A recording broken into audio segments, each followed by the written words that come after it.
morning, everyone. We are live on a Saturday morning for you followers, and the rest of you can see us, hear us, and follow us whenever you like on all of the other alternates. And David, I've turned you on. New bumper music. Don't make me turn you off. No. Okay. Yeah. Yes. New bumper music. I decided it's time. No, what happened this morning at breakfast, my wife and I were listening to a new playlist on Amazon Prime. Oh, nice. And they played everything but that. And I thought this song by the Spinners, I'll Be Around. Yeah. Has to be, just that intro there, to me, has to be one of the catchiest, most impressionable. Sets the mood. It is. It's just incredible. Whenever I hear that, no matter what mood I'm in, I get in a good mood. You get a reset. Actually, I got that smooth R&B going, and I was waiting for you to do your Barry White impersonation. Yeah, baby.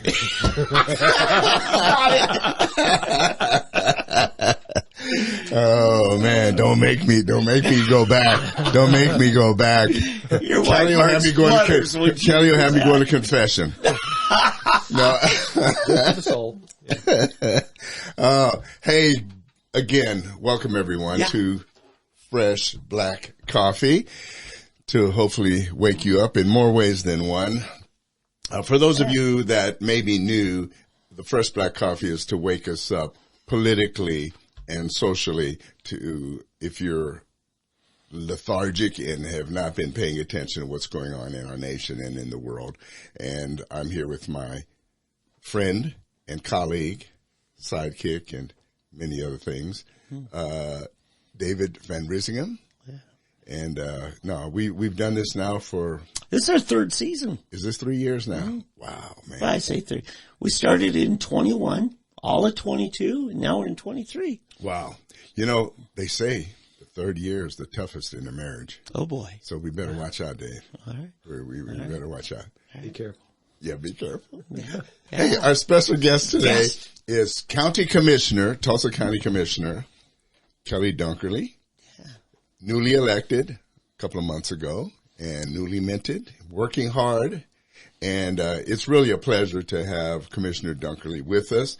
And he's going to not only answer questions, but inform us quite a bit on what the county commissioner does and what the county really is responsible for. So let's just jump right into it. And Dave, I'm going to turn most of it over to you because I know you have a lot of questions, and then I'll dive in periodically. First of all, Kelly, welcome. I've run into 2 responses to your candidacy earlier this spring. The first one was, who's Kelly Dunkerley? And the second was, I love Kelly Dunkerley. And it depends on where they live. So where's your background from? What part of the county you're from? Tell us about yourself. Well, I'll just start right where you laid it out right there. I live in Jenks. My wife and I have lived in Jenks for about 20 years. Before that, about 6 years in South Tulsa. So a corporate relocation. We're going to have to bring you up a little bit. Corporate relocation brought us here to Tulsa. So that was all the way back in 1998. We both grew up in Missouri. Columbia, Missouri is where both our fathers taught at the university. So we kind of grew up in a university town, and life went on. Eventually, my wife is a graduate of University of Missouri Veterinary School, so she's a large animal vet, and I went into insurance, so I have something in common with at least one thing with Eddie here. State Farm Insurance, and State Farm brought us here to Tulsa. It was a corporate relocation. I worked in Houston, Texas, and in Topeka, Kansas, and eventually we just went through a corporate relocation, brought us here to Tulsa, and we just fell in love with the area. My wife is a horse enthusiast, so there's nice horse culture here. Yeah. And she got involved with TCC, and she's a large animal veterinarian at the veterinary technology program at the West Campus in TCC. So she teaches. She teaches. She's a founding member of that department, so she's taught there in the West Campus for 20 years. And that's what brought us here to Tulsa. So we lived near Memorial and 81st Street near Darnaby School. That's where we first landed, and 6 years later we wanted a little bit more space. We wanted a barn. We wanted to build a place where we could have animals because my wife's passion, and that led us to Jinx. We just found a place that fit all our needs, and so we set down roots there. How did the politics come into your life? Well, politics is something that I've watched politics all my life and just kind of wired that way, all the way back high school years. I grew up in the 80s, and President Reagan was somebody that I liked. I liked what he was saying, and I got involved in politics at that time, and that kind of moved into high school and then college, and I had an internship in the state capitol in Missouri, so I got involved in the 88 campaigns, and a lot of other things happened. But what happened with my professional career is I went into insurance, and I was a claims adjuster for about 6 years, but then I eventually moved into what we call public affairs at State Farm. So that gave me responsibility for media interviews for Oklahoma and the central part of the country, catastrophe response, government relations, and then also philanthropic relations. So I've been working in that space for almost 20 years, and then I had a kind of a stint in local politics in Jinx. So I got involved in Jinx City Council. Jinx City Council. So that's kind of where we start there. Let me interject. This is really weird because you're saying the things we have in common. I also was a claims adjuster for about 6 years. God bless you. Yeah, thank you. Thank you. Anyway, come up a little bit. There we go. That is interesting. So, okay. That is a little sidelight. It just, wow. All right. And then you announced, last spring, maybe before that you're going to get involved in county government. Why? Well, actually, it was December. Yeah. So it was a little over a year ago, 14 months ago. And as a mayor of Jinx, I served a term as mayor and in city council. One of the bigger things you learn when you're in a small city, Jinx is a very small city. Some people may not realize that. It's a large school district, but it's a small city. And we worked with other cities on regional projects, and the partner that we could always rely on to mediate disputes or bring a wider group of entities together was the county. Yeah. The county helped us out. The county was a middle arbitrator, a middle ground where we could kind of find common ground on big projects, road projects, low water dam projects, those types of things. So what happened is the county commissioner, District 3, decided not to continue on. Ron Peters, a friend of mine, and it opened up a seat on the county commission. And I was pretty happy with my insurance job at that time. State Farm has long left Tulsa. They left the building that's on the Broken Arrow Expressway. Now, clarify that. There's still agents who say, please don't say that. Well, the corporate presence here, the operations center on the Broken Arrow Expressway is where I worked for almost 20 years. Exactly. And State Farm did another large reorganization, pulled people into Atlanta, Dallas, and Phoenix. And my family didn't want to leave Tulsa, so I went and looked for another opportunity, and that led me to Tedford Insurance. So I've had the corporate experience with a large entity, State Farm, and then I got the opportunity to work in a small independent operation and focused on commercial insurance. So it was just another step. Another journey, and I was there for nearly 5 years, 4.5 years. Okay. Now, that was the Tedford agency. That's right. Which has multiple underwriters that they bring to the table, and very established name. Especially commercial insurance. I think they're very involved. Institutional, right? Yes. I got to know Mark Tedford when I served on the board of Jinx Chamber of Commerce. He served as the chair of that organization several times, so I knew him, and then when I wanted to look for a new opportunity here in Tulsa, I talked to Mark. I said, hey, I'd like to try my hand at the independent side of the arena. And he said, sure. So that worked out great. And like you say, they have 70 employees statewide, several offices in the state, very committed to this city and this state. And Mark is a second generation business owner. Yeah. He took it over. He and his brothers took it over when his father passed away. And they've been very successful as second-generation owners. Yeah. Eddie ended up endorsing your candidacy for the most unusual reason. Somebody picked on Mark Tedford as a way to get to you, right, Eddie? Yeah, no, that's true. I've known Mark for many years. I know him as a good Christian brother, a good man. A generous man. Very generous, and he used to have Well, he still does. We had talked about this. He has a Friday morning Bible study, a men's group, and I used to attend it. We would meet at Panera Bread on Friday mornings, and so I've known him from that, and he's been faithful. And then when I started hearing his name being slammed and slurred and so forth, I thought, wait a minute, I'm not going to take this. This isn't right for somebody to be defaming someone that I know personally is a good person, a good man, a good family man, never done anything wrong, does business. In fact, I've worked with him on some projects. One is trying to get the city business, the insurance for the city of Tulsa and the county, and going through that process, seeing how he operates and what we went through. And this person was making up stuff.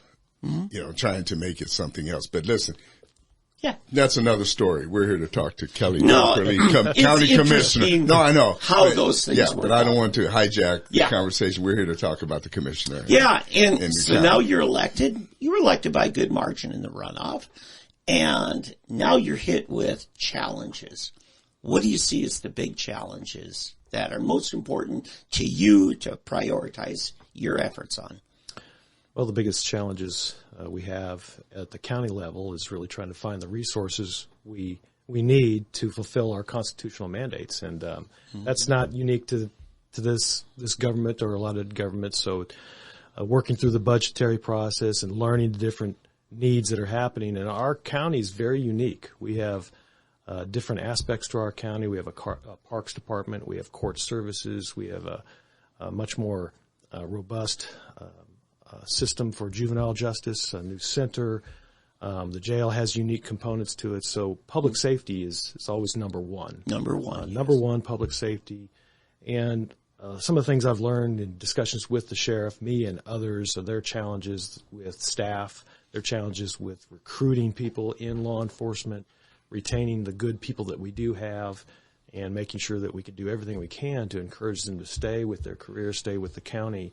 And that's more than just resources from a budgetary standpoint and a salary standpoint, but it's also the backing of the political leaders that we feel that it's very important to have a sheriff's department that's adequate, that's trained, that's well staffed, and knows that they are backed by the county people to do what they're supposed to do, which is keep us safe. And we all know it's very challenging these times. The last several years, law enforcement's been hit by a lot of different factors, and that leads tougher to recruit people. Yeah. So I see people, myself, I had to go down and write an annual check for my property taxes on my house. That's a lot of money. And I see generally how much money's floating around all the different accounts with the county. I see areas where, and others have mentioned this, where they thought certain aspects that the county touches in operations that are doing fine, and others that are just desperate for infusions. Yet the ad valorem taxes have very defined slices of the pie cut. Right. And you can't move from the school ad valorem tax over to the jail, can you? No, that's not possible. Or vice versa. That's right. Yeah. Yeah. I mean, that's a misperception, and probably the number one question I got when I'm campaigning for this office was, what does the county commissioner do? And what are the county's responsibility? And I think that's because in our culture with media and the way people absorb information, most people are going to see a lot of things regarding Washington and the federal government. They understand what that's happening and what the focus area is there, and they're going to hear about the mayor and local things, maybe a school board, and then also the state capitol gets a little bit of attention, the governor, and rightly so. And I think the last place they get information about is the county. Yeah. It's just not top on the list. And so, I had to learn of ways to break down that information, let people know. And you're hitting right squarely the nail on the head there is ad valorem taxes. People are going to write their check to the county treasurer of Tulsa, but perhaps don't realize that most of that money is going to other entities, not the county. Kelly, let me just stop you real quick. I hate to do this, but for people that may not know the difference between sales tax and ad valorem tax, and tax. You know, everything, tax is a broad thing, but tax is going to different. I mean, this is a great opportunity for us to get an understanding of where different taxes go and what happens. So the city gets sales tax, the county gets ad valorem. Or property tax. Exactly. Yeah. That's what I was getting at. So basically what we're talking about is property tax. Yes. Okay. It's a Latin word for property tax. Right. Property Thank you. taxes, I would kind of break that down as having been on the city side as well. Mm-hmm. Municipal revenue is generally sales tax. That's their main sales tax revenue. And so when I was involved in the city of Jinx, we spent a lot of time trying to develop that base, develop the commercial area, and make sure that we could bring in the revenue we needed to give the services that the people wish to have and deserve to have. And on the county side, it's different because it's ad valorem, so it's property taxes, and that's going to be valuations of property. I think what we're talking about and making sure people understand is the county, for all the resources, all the things that we need to do, jail, public service, the justice system, the courthouse, that's about less than 9% of the property tax that a normal taxpayer would pay. 9% goes to the county. So 57% goes to the schools, then 10% goes to Tulsa Tech, and another 5% to Tulsa County, Tulsa TCC. So there's various other entities that are being funded by ad valorem, and that's our system that's been set up for a long time. And so usually, there's sometimes ad valorem is doing well and sales tax is not doing so well, and sometimes it goes the other way around. Yeah. Now, our county does actually have a county sales tax, a small, right? A portion of that is funding the juvenile justice system, yes. Yeah. Yeah. Now, okay, so if it's broken up, the property tax is broken up into these different pieces, who actually has the authority and the responsibility over the school funds and these various different entities? So let's say education funds, TCC, Community College, and Tulsa Tech, the city, county health, and the libraries. Who actually gets to decide what happens with that money? Well, eventually that money flows to those entities. I mean, the county collects it through the property tax system, and the treasurer collects that money, holds it in various timetables, but is going to release that to those entities. Right, but who in those entities? That's what I'm trying to figure. Those are your leaders, like the school boards of each school. They're the ones that are going to make the decisions on what level of ad valorem or millage they're going to attach to the school systems. Now, let me just handle that missing link. You collect property tax on this parcel of land. Then, isn't it true, you have to go through, probably the county clerk says, okay, that parcel of land is in Jinx School District or Tulsa School District, right? And then that's how it determines who to send it to. Correct. Right? Yes. Then it goes to that. And then that school board, when it collects it all, that school board decides which district, or let's say Tulsa County. So they decide then which school gets what in their overall budget. Which, let's say Edison, East Tulsa. I think before that Central. you have to consider that it's a state formula for education funding. So most of the tax dollars are going to flow into the state government apparatus, and then they're going to be distributed through the formula for the state. Oh, okay. So our county taxes go into a state education fund? I believe a portion of them do. Yes. I mean, ultimately, the schools are dependent largely upon the state allocation, the funding formula for schools. So those local dollars aren't going to stay here and just stay here only and then divided by the school district. There's a state component. State government really is responsible for depending on, and actually the state's a backup. Prior school district, for instance, gets no state aid because Google pays so much property tax. That's the first line of funding. Mm-hmm. And then the state makes up whatever that school district didn't get through property taxes. So it's an interesting deal. Wow, man. Yeah. There's a lot of different. So I was reading, I have no life, okay? So I'm reading the Oklahoma Constitution, the longest state constitution in America. And it calls, you're right, there's so many mandates on counties coming from our Constitution. The state, our Oklahoma State Yes. Constitution. And without a funding mechanism, just a mandate. For instance, do you know that every county is supposed to operate a poor farm?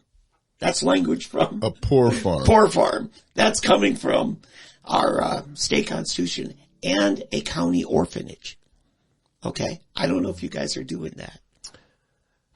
Wouldn't No, surprise I think the counties handle that differently for sure. But I would Exactly. say Tulsa County, the poor farm was LaFortune Park. That's what it was. Really? Yes, that's Now that's a bit of history trivia there. and But instead, we have a golf course there. we have a golf course. We have tennis. We have We have our priorities. Those poor tennis And a croquet golfers. court. Yeah. yeah. So it definitely changes over time. And we have social services in Tulsa County, We do. which has a shelter and provides medical attention as well as prescription drugs to We have people a who need that. pharmacy. County pharmacy. Yeah. Most counties do not have that. Right. So that responsibility you're talking about, care for the indigent and that type of thing, each county does it a little bit differently, but Tulsa County probably does more than just about any other county in that area. Yeah, we do. Yeah. So it's interesting. The jail, always a challenge.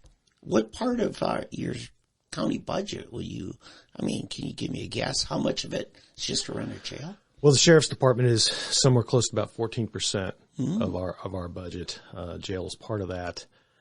Jail's a big issue. And we have all lived through the past when there was conflict over the jail. Sometimes it was privatized. Other times the sheriff was responsible, which is the way it is now. And, there is a justice board that administers a lot of the things associated with the jail and the budget, the jail authority. But what we really need to know is most people probably haven't been to the jail. I've been there several times. There's so much going on there. A city within a city, the type of persons who end up spending time in the jail, they need attention. A lot of them medical attention or mental attention. So that the Chief Kitch is in charge of the jail, and his plate is full all the way from A to Z. Every issue you can imagine, they're dealing with it. They're having to find a way to deal with it. It's tough work. And back to the what we touched upon earlier, it's personnel. Yeah. We don't have really enough personnel to do what we want at the jail, to run it exactly the way we want to. Or the training. Right. We had a terrible, terrible incident, 10 years ago. Elliot Williams, heinous death at the jail, mentally ill man who suffered a broken spine and ended up in a lawsuit, a $20 million judgment against the county. I went to Sheriff Regalado. Now, this wasn't his problem. This was from Stanley Clance being sheriff. Right. I said, Vic, you're new. We got to make you successful. What are you doing to train your detention officers? Not the deputies that go out on calls. The guys that monitor the jail and take care of the inmates. What are you doing to train them on mental health? And he said, Dave, I don't have a dime in my budget for that. I said, well, you got 20 million less now. And so I just organized a bunch of volunteers. And I said, hey, we're all working with the State Department of Public Safety. We're trained. We're experts on mental health. Let's just volunteer. And we've been doing it for 5 years now. Those are the kinds of things that it surprised me. Just the gaps of things not being taken care of. And yet I have to say, Tulsa Community College, I don't think is hurting for money, at least not in capital, infrastructure. And I'm sure you've heard all kinds of things. But that's the odd thing I'm seeing is this, we're really poor here and we're doing okay here. Yeah, but I think this goes back to the Ken Yeazel argument that the way things were set up, the way the millage system is set up, that you have the TCC Community College, Tulsa Tech and the City County Health, the libraries. Yeah. They get this automatic millage They do. And it ends up being where their coffers are just overflowing. And they're trying to find things to spend the money on when you have the other entities that are over here suffering, but they can't touch this money, you know. And so they're building stuff that they don't need to be built. You know, have empty classrooms and most beautiful campuses that they can't fill, and they still have money that they're trying to figure out what to do with. I don't know. I'm stepping on your toes. You're probably aware of this, but it's what the people somehow got talked into voting for, because education is so important that somebody didn't think far enough ahead to figure out that this could be a problem in the future. So I don't know. I'm sorry if you want to address that. Well, I think an issue's been the way it's been for quite a long time. It's going to take a lot more discussion to handle potential identify different ways to do it. Yeah. I mean, Tulsa Tech, they have a larger budget annually than the county. You know, they're getting about 10% of the ad valorem taxes, where the county itself is getting less than 9%. Wow. So, you know, we have a Tulsa Tech, we have a tech system that we can be proud of. I mean, they have good facilities and they have a lot of good things to say about what they're doing. And Tulsa Community College, they're about 5% of the budget, so they're half of what the county operates on. So those were things that went before the people. So, you know, if there's going to be a change in how that's handled and what amounts those entities are getting, that's going to be a decision of the people, one way or another. Right. But is there any effort being made to present it to the people? And is there, I mean, I know it's not something you individually can do, but is there some effort among the county commissioners as a group or others that are willing to educate the citizens of the county to say, look, you know, you can gripe about what's happening in these other facilities, but here's the reality. These people are getting the lion's share of the money, and this is where the money's needed. It's up to you.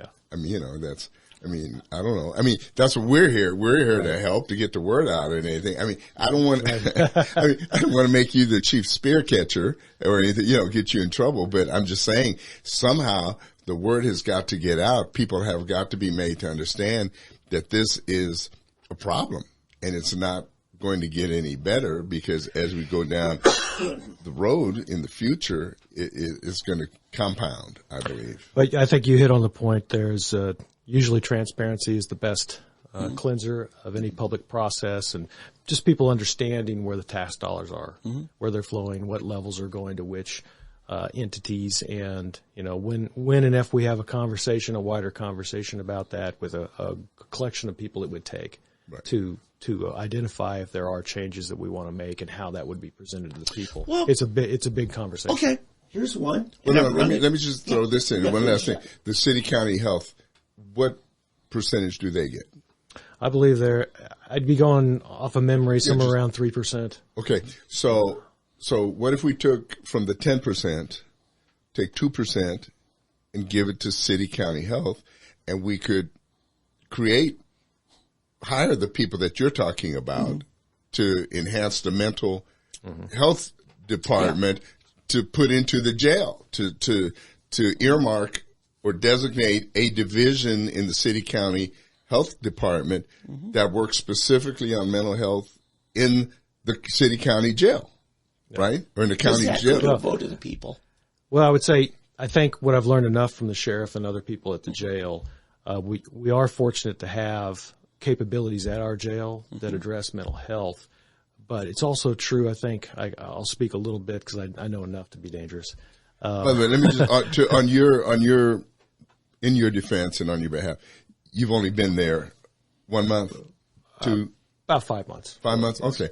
So I know it still takes a while to get out, and you're from the insurance, not the criminal or the county. City council. Yeah. So it takes a while to learn these things, right. and for sure. And I'm glad we have a good collection of people at the county elected, and and civil servants as well. So I've been impressed with who I've been working with. Right. I'm glad the situation is it's not a big, huge change that we're looking at, but you have to understand the commission is three people. It's right. it's a 3-person executive board. So it's not one person who's in charge who says we're definitely doing A, B, and C. Yeah. It's a conversation. Are we going to do A, B, and C, and in what order? And maybe there's a different angle that we're constantly talking and in communication to decide what is the best direction. Okay. Perfect segue. Open meeting laws are good for transparency. That's what their intention is. There's unintended results from the open meeting law in that communication is very strained. You can't pick up the phone and call Karen Keith. Correct. It'd be a violation of law. Essentially, you can only talk to her and your third counselor in a meeting. That's correct. And it's very difficult because here's the way. When you're a 3-person commission, 2 people constitutes a majority, therefore making it illegal not to have it posted as an open meeting, open to the public. If large counties, for instance, had the option through state government legislature at work to move to, say, an option of 5 commissioners, then 2 people could talk. Then if they run into each other at church or at the shopping center or something, they don't have to ignore each other. You might actually collaborate more. What do you think about that idea? Well, I've experienced that with a 7-member council. Oh, good point. In Jinx. So there were some benefits to that.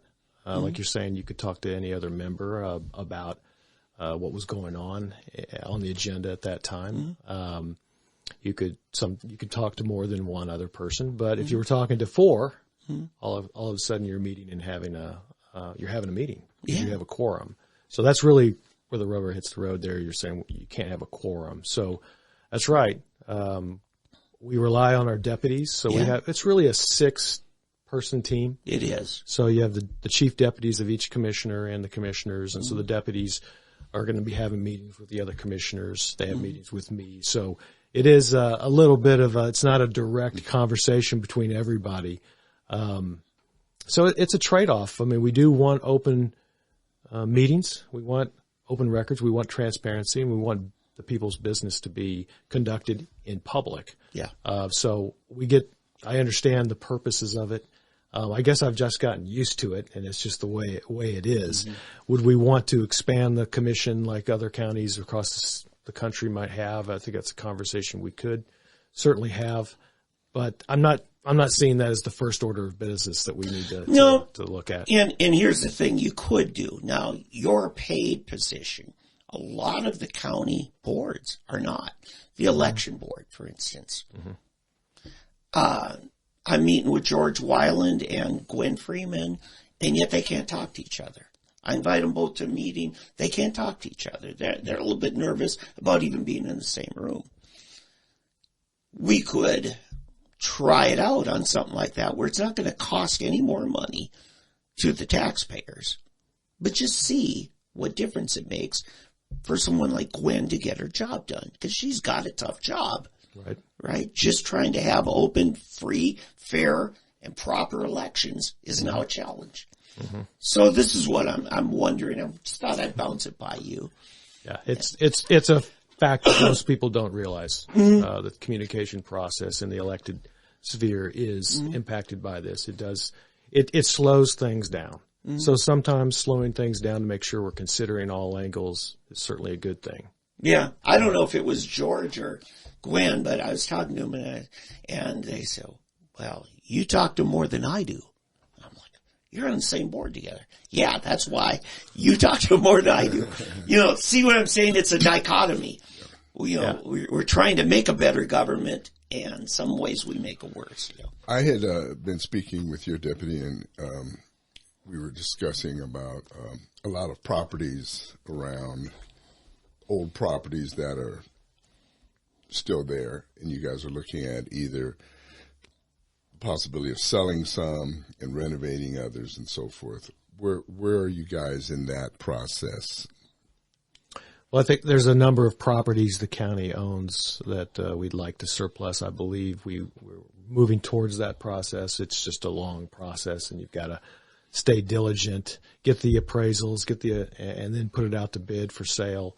I think we could do a better job of speeding that up because it's been a conversation long before we arrived. Mm-hmm. So there's just properties that we just conducted a sale to OSU downtown for a particular building. So that had been going on for a couple of years, and finally the time was right. And luckily all the things had been worked on, and so they came forward with their bid to buy the property. So that's happening, and I hope we can do more of that because that moves that out of the county's hands back into another entity's hands, and the property can be productive. There's been a long time conversing about what do we do about the courthouses that the county has to run, has to make available to state district court.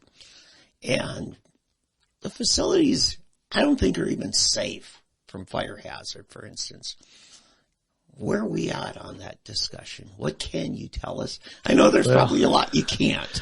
Well, you open up an interesting, very current topic. Mm-hmm. The Board of County Commissioners received a report, I think about 2 weeks ago, that was a pretty full assessment of the courthouse itself. The building. The building itself. It's well known that there's issues with the building. It's 70 years old, built in a different time. Some people may not know the jail was on the top 2 floors of the courthouse. So it's been used. That was hell on earth. Used differently, and it's been changed, the usage a little bit with the new jail, et cetera. So a lot of people would definitely make the case that it's seen its best days. Mm-hmm. However, we got an assessment for what's going to take to bring that back into compliance with all the different things you just listed. How do we make it safe? How do we make it weatherproof? How do we move forward with this structure and have it serve the people? The price tag on that really is close to $100 million right now with what has been identified, what needs to happen. And really the huge part of that cost is the facade of the building itself. We're not talking about the Jordan building right next to it. Right. But the taller 9-story structure, the whole facade really, in some people's estimation, really needs to be taken off and then put a vapor barrier in there and other aspects of just redoing the facade and then putting it back together. That's a high cost process, but it's probably necessary because there's many water leaks, and that's what's probably the majority of a lot of damage in the courthouse when it comes to electrical systems, even the plumbing systems, all the IT. There's a lot of water damage that's occurred over the years, and to correct that is very expensive. Now, the Jordan building you referenced, that's where we used to go to the county clerk, the county treasurer, that building to the south. They've all moved catty-corner across the street. Yes. To what is now your administrative building, right? Right. Executive building. The old community care building. Yeah. So what do that's the Jordan building is essentially not doing much right now, right? At least not to the public. Well, it's utilized by court services. Mm-hmm. It's utilized by the county court clerk, which is different than the county clerk. Because they serve the judicial purpose. And there's jury rooms that have been expanded. There's a lot of work that was done in there to change the system and the flow of people in the courthouse during COVID. Mm-hmm. So it is being utilized, but that's not the main focus of what this remodeling is. Mm-hmm. It's focused on the other county courthouse areas. And the judges, you have to understand we're relying on 3 elevators, that there's often a lot of problems with the elevators. Often one is down for one reason or another. So you're down to 2 elevators, 9 floors, multiple, judicial chambers on all these different floors, and you're moving jurors up and down. And then all the people who are using the courts, the plaintiffs, the defendants, and everyone else. And it's kind of a challenging operation. Yeah. Yeah. So. All right. And, there's been talk about moving it out of downtown, where there might be better parking, more room, but you've got a huge bunch of attorneys that have leases on buildings right by the courthouse for that very reason. Right. So you're going to get belly aching and squawking if you do that, right? There's a lot of reasons to locate downtown. Mm-hmm. And you really, what you bring up is the condition of the current building. Yeah. It's dire. It needs attention now. And the cost has risen so much that that's brought us into an area where we're going to look at other options. Yeah. So we think it's our duty to look at all the different options, whether that's repair the current building, refurbish the current building, and all the needs that it has, or do we look at another location, whether that be a brand new location or some sort of leasing arrangement with other buildings, whether that is really concentrating all these services in one area or whether it makes sense for them to be in separate areas. Right. And then throw into the mix there, the city of Tulsa is looking at a different arrangement for their municipal courts, which is right behind the courthouse. Right. So that discussion's happening at the city level. So I think, people hear one and maybe the other one, but understand they're different processes, and one's a city process, one's the county process. And we're just going to do our due diligence, find experts who can evaluate all these different options, and then some months from now we'll be looking at a decision on which direction is best for the people. Now, what I haven't heard you say here is any advocating for one idea or another. You're truly open to hear everybody out of this. Maybe I have the pleasure or the advantage that I'm the new person. So I got fresh eyes on this situation. I don't have a vested working relationship with any of the buildings. I know the buildings that we do have and the courthouse we do have has served us for a long time. Yeah. And we either have to put a lot of resources in it to make sure it does what it's supposed to do, or look at all the alternatives, which the alternatives may lead us back to let's redo and repair what we have. Yeah, it just takes a lot longer to try to operate a building while rebuilding it. It may be in a lot of ways simpler just to find someplace close to build while you're running the old location, right? That would have advantages. I mean, we didn't even mention all the security angles of the courthouse, and they are big. They are large. Yeah. There's inmates coming from the jail to the courthouse on a daily basis. There's transport of that. There's the safety of that. There's what are their accommodations when they're in the jail? How are they fed and housed and look after then? And then they go back at the end of the day. So the sheriff's office is huge in this. We've involved the sheriff. We want the sheriff's office to tell us what works for them, what would work in a new setting, or what needs to be changed in the current setting to make sure that is taken care of. Yeah, in your operational decisions and budget and requirements, some of those are set by the Supreme Court, right? As far as security and providing for the state to run a district court out of a county building. Another good point. Yeah. The judicial system and the judges, they occupy the building. In a sense, they are tenants of the county, but they are a separate entity. They are a state employees, state division, kind of a division of the Supreme Court, the justice system. And so their IT needs, their security needs from an informational standpoint must be separate from the county systems. So over in the courthouse, you have to understand we got at least two different IT systems happening. Another complexity to the situation. And that's why I'm glad you moved the county clerk, like property records, county treasurer, off into another building, because then you truly get to set security and operational decisions without the state deciding those things for you. It's a cleaner arrangement. I think everybody is happy that those are separated, close but separated. Yeah. I think it was a wise move. Yeah, it's good. Well, Kelly, wow, this has been good, and I think we'd like to have you back maybe in 6 months to see what progress has been made and if you're still liking the job. Yeah, and I want to commend you. You made a top appointment to somebody who's a friend of the show, longtime personal friend of mine, friend of Eddie's, is Darren Gantz. Top-notch guy. I think he reflects your values in a good way. I want to commend you on that. I got to know Darren several years ago. Actually, he lived in Jenks for a while, and he's always been a stellar person that I knew I could count on, and that we worked together well, because as we talked about, communication is key, especially in a commission where we can't have direct conversations all the time. I think Darren's doing a great job trying to make sure those lines of communication are open. That's what really is. Well, I'm glad that he has something to keep him busy. Yeah. Because he's full of energy. He's like the Energizer Bunny. Yeah. He just didn't seem to have enough to do before. Yeah. So now I think we solved that problem. Yeah, I think so. I think so. He comes in.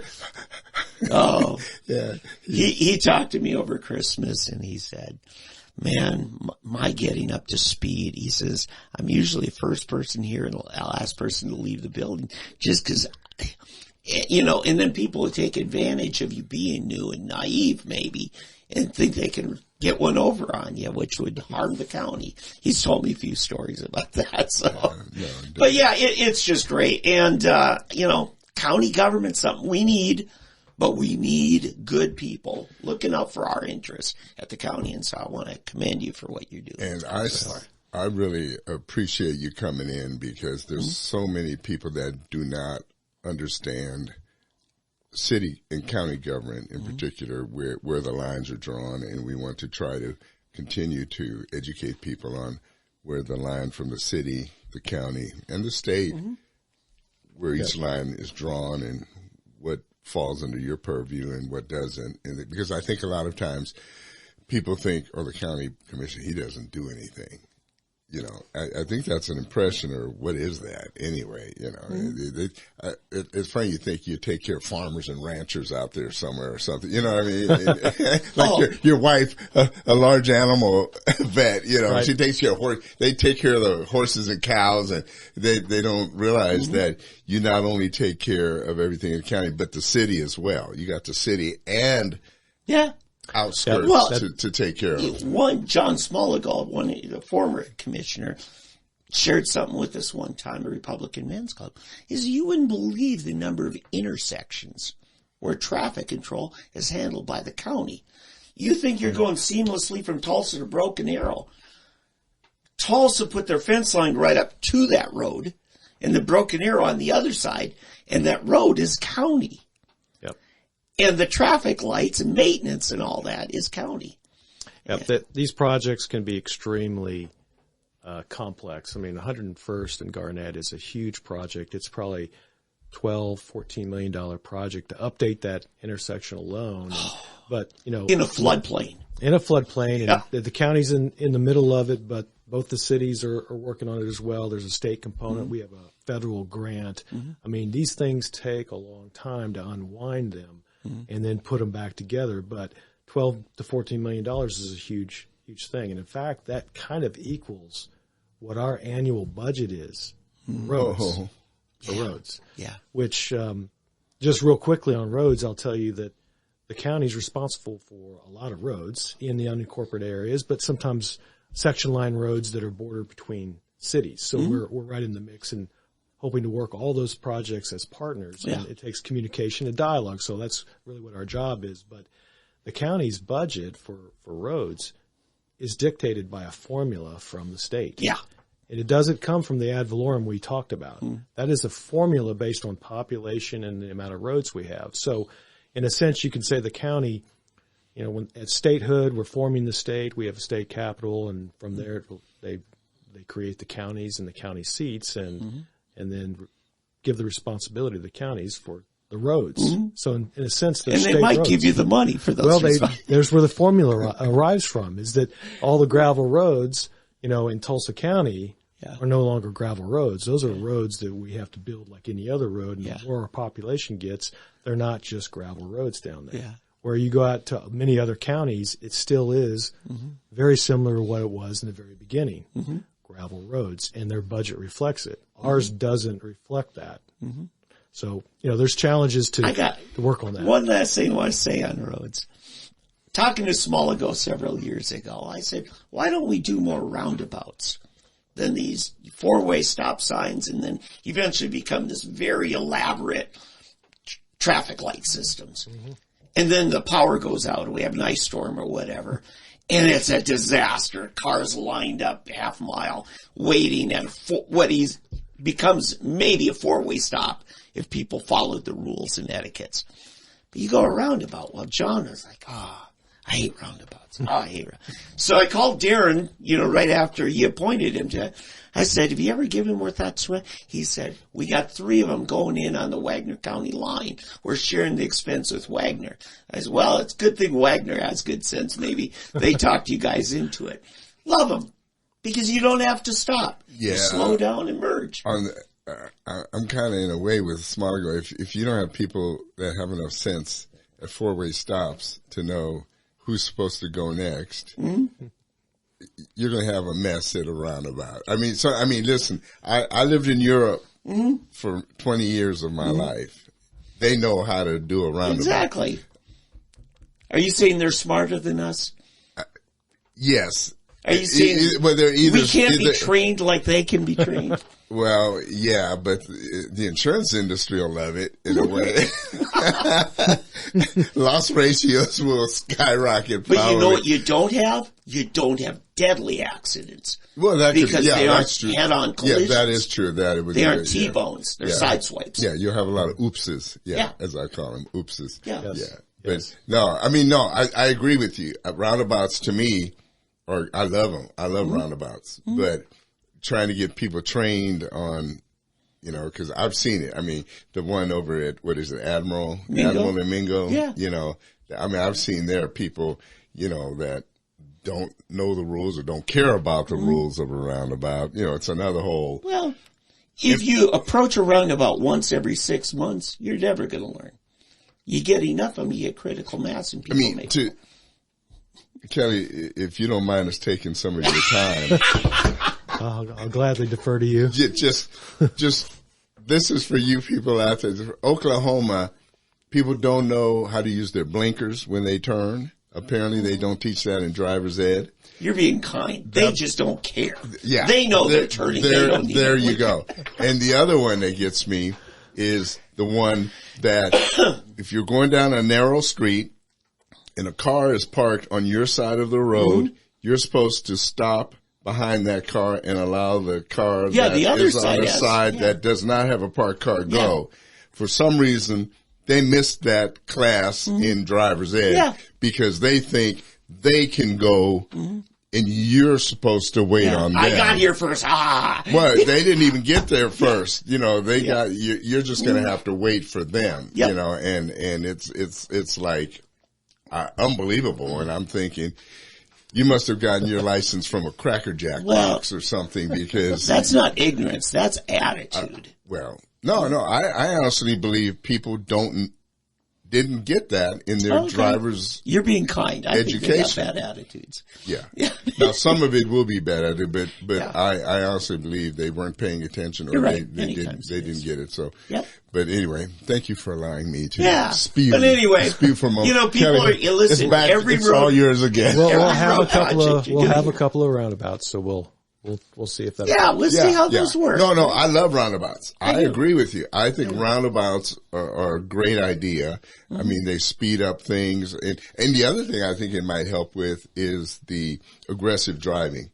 Because the thing that's gotten me about Tulsa, I've never seen so many 3 lanes go down to 1. Like 3 or 6 lanes, or you have 3, and then over here you got 2 and 2, or 2 lane, go down to 1 in each direction. And of course, you've got the guy over here in the right lane that's going to beat the guy here. Light turns green, wham! And then the race is on, and of course, I'm usually the guy in the right lane trying to beat the guy. Confession time. No, it would help me. The roundabout is for me. So, Kelly, I think it would be a great idea. Mythbusters. Get it on YouTube. You'll see it. They said, handles 30% more traffic per hour than a 4-way stop. Oh, yeah, I believe it. Yeah. Sure. Yeah. For sure. Anyway, we've just lobbied you on roundabouts, or at least I have. I've seen them work before. So. All right. Now, somebody needs to get a hold of you. What's the best way to reach you? Best way is the county website. If you go into the county commissioner's site, you'll see each page for each county commissioner, and you follow the links there, and there'll be a contact. Nice little widget. Say what you need and that. Road issue, whatever. Yeah, and if you're out of town, you got a great team down there. I met some of them, and we'll get on it, right? Yeah, absolutely will. Yeah. Now, if we want to make parking tickets go away, is that something we reach you about? Our traffic tickets? I think those are municipal issues. Yeah. Okay. No, that's Vic Rigolato. That's VIC. And you've got a 4-year term? 4 years, yes. Okay. Oh, good. All right. Good. So you're going to make your case in 4 years and come on the show. Do the people's business, and then we'll make the case. Yes. I don't know. I'm expecting bigger things of you. I'm thinking I'm expecting some bigger things in 4 years. There we go. Well, county government's where I want to be. Mm-hmm. And this position, I probably wouldn't have run for very many other offices. Wasn't interested in doing that, but an open seat, county commission, from what I experienced in the past and what I knew that commission could do in bringing people together, I was like, yes, I'll do that. And I'm very excited about doing it, and I'm really happy that we're there. So I think we're going to have a good time, and there's plenty to do, and there's big issues to handle. So we're diving in. All right. Tulsa County what is it? What's the website? TulsaCounty.gov. .gov. There you go, folks. And we will revisit this in 3 years and see who's right. Me or Thanks for coming. Hey, thank you. Commissioner, thank you so much. And we're very happy to have you in here with us today, and we look forward to some great things. Thank you. Thanks for the invitation. All right.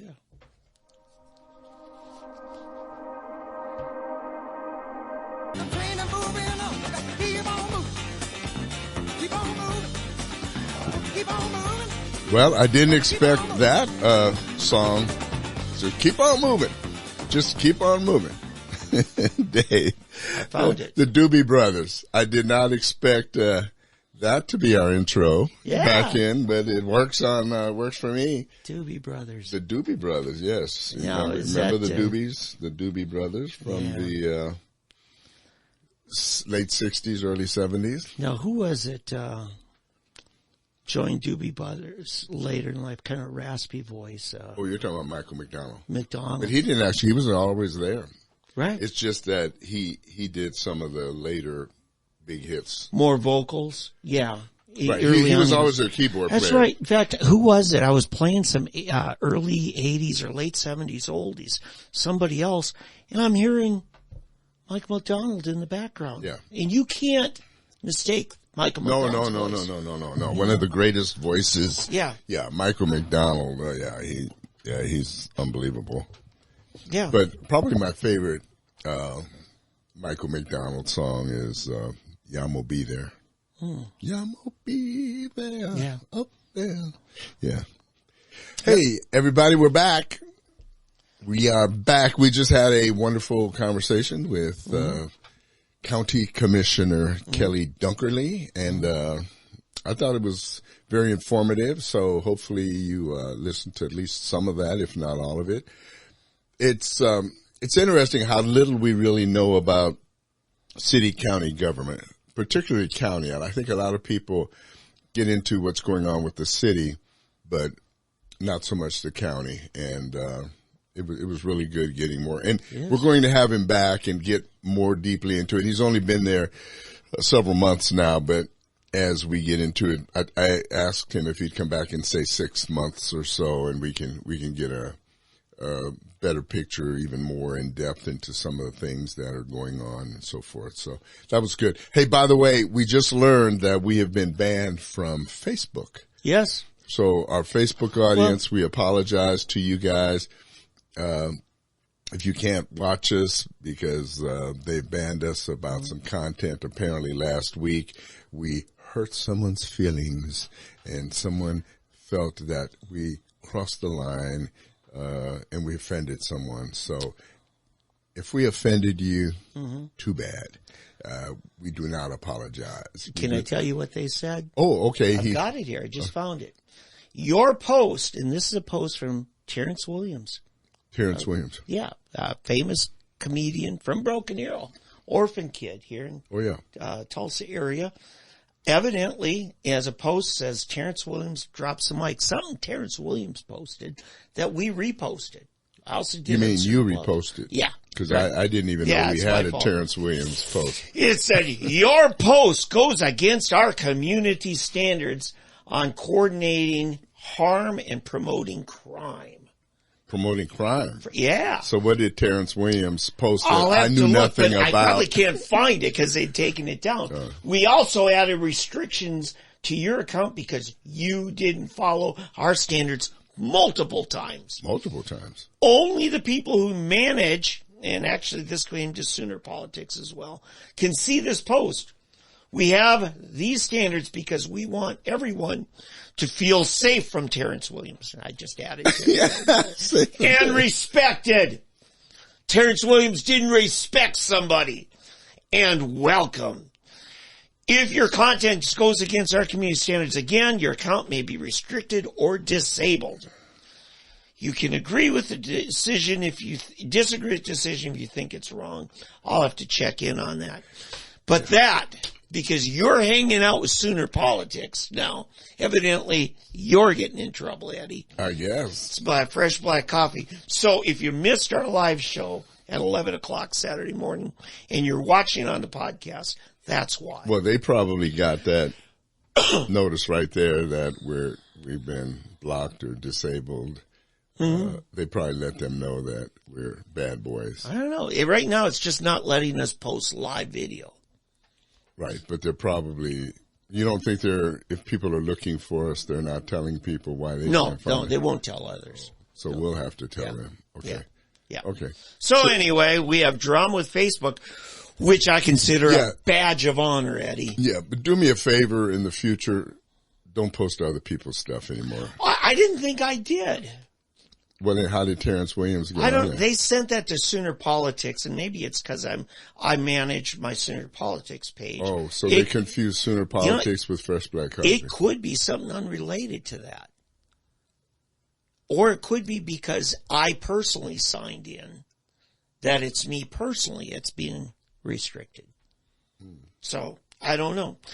But the cool thing, Eddie, is I've never been big enough to be a threat to Facebook. So you're proud. That's pat yourself on the back. Yeah. Because, look, I'm not spreading, crazy. In fact, no, I like Terrence. I mean, Terrence is fine with me. I'm just curious how Terrence got on our Fresh Black Coffee. Yeah, I don't think he did.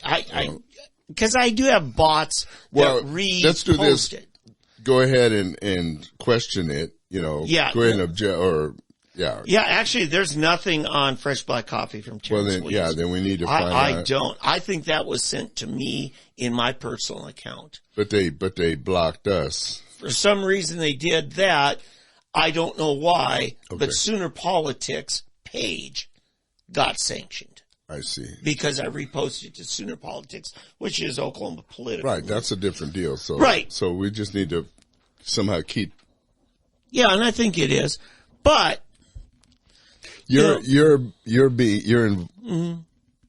in inner stuff now. Yeah, but this is shop talk. Yeah. I just read from, who was it? Actually, Elon Musk invited one of Glenn Beck's associates with Blaze TV to a meeting discussing what Twitter's been doing. And Elon said, here's how Twitter did it. When they would shadow ban you, first thing they would do was label your account as not safe for work. They would treat it as pornography. And I remember one time I had posted just a sarcastic thing about the vaccine stuff, the shutdowns, all the mask mandates. And I sarcastically said, we cannot question the supreme wisdom of these health, Dr. Fauci. Yeah, and all that. And I just said all these things sarcastically. They blocked that. And then when I challenged it, then they put a screen over it says, we are shrouding this post because it may contain images of nudity. It was a text post. So in their haste to shadow ban me, they posted that here's a guy who's posting stuff that's obscene. And they've done that to several other people too. Wow, this is, So it's real. It's still happening. Yeah, yeah. It's still happening at Twitter. The guys at InfoWars, Owen Schreier said, I just signed up. I got back on Twitter. You know, they'd taken me off, not because of anything I posted, because I was associate of Alex Jones.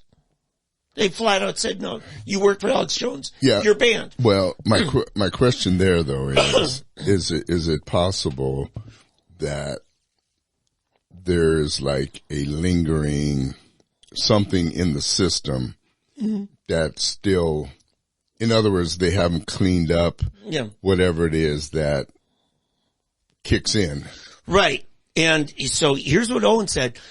Signed up. I actually posted a live video event, didn't really promote it. And I had like 20,000 people watching. Mm-hmm. So he did one again a few days later. I was down to 8,000 and I did more promoting of it. Mm. And then the third time I did it, I was down to 2,000. And he said, and I was doing a lot more promoting. It's like, I was posting freely, but nobody was seeing my posts. Well, there's another explanation for that, possible explanation. Mm-hmm. Maybe people were less interested.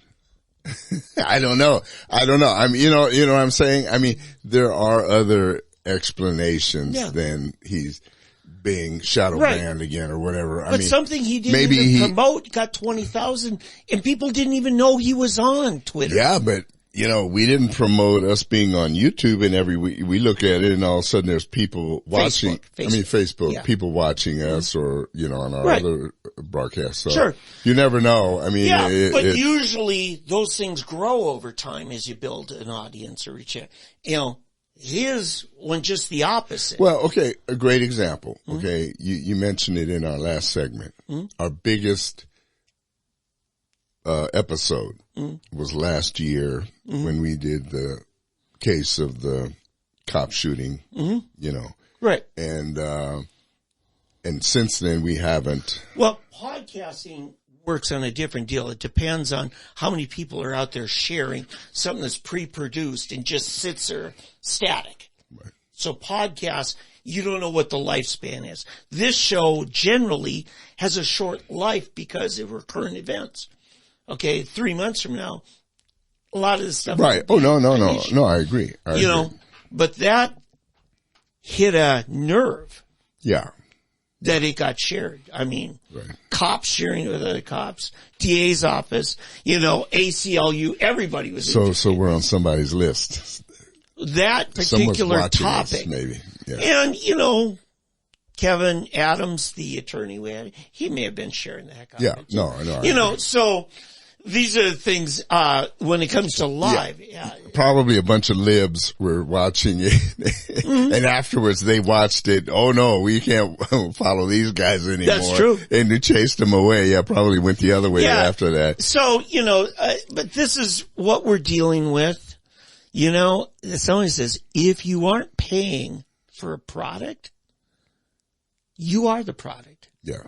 And that's what we are on Facebook, on YouTube, and that. We are the product. We are the product. They're making money off of our viewership, our content, our posting. And now they're curating it. Yeah. You know, here's an interesting thing too. I'm no longer seen when I post just on my personal account, just David Henry, by a number of people who I used to. And doing a little bit of studying, I found out how they work it out because Facebook knows so much about your personality, your disposition, your values, just by what you post. And it's their bots that do it, okay? And they keep my content from being viewed by people who are impressionable. Now, I got some detractors who are hard left who will never agree with me. Mm-hmm. And they see everything and they attack everything. Okay.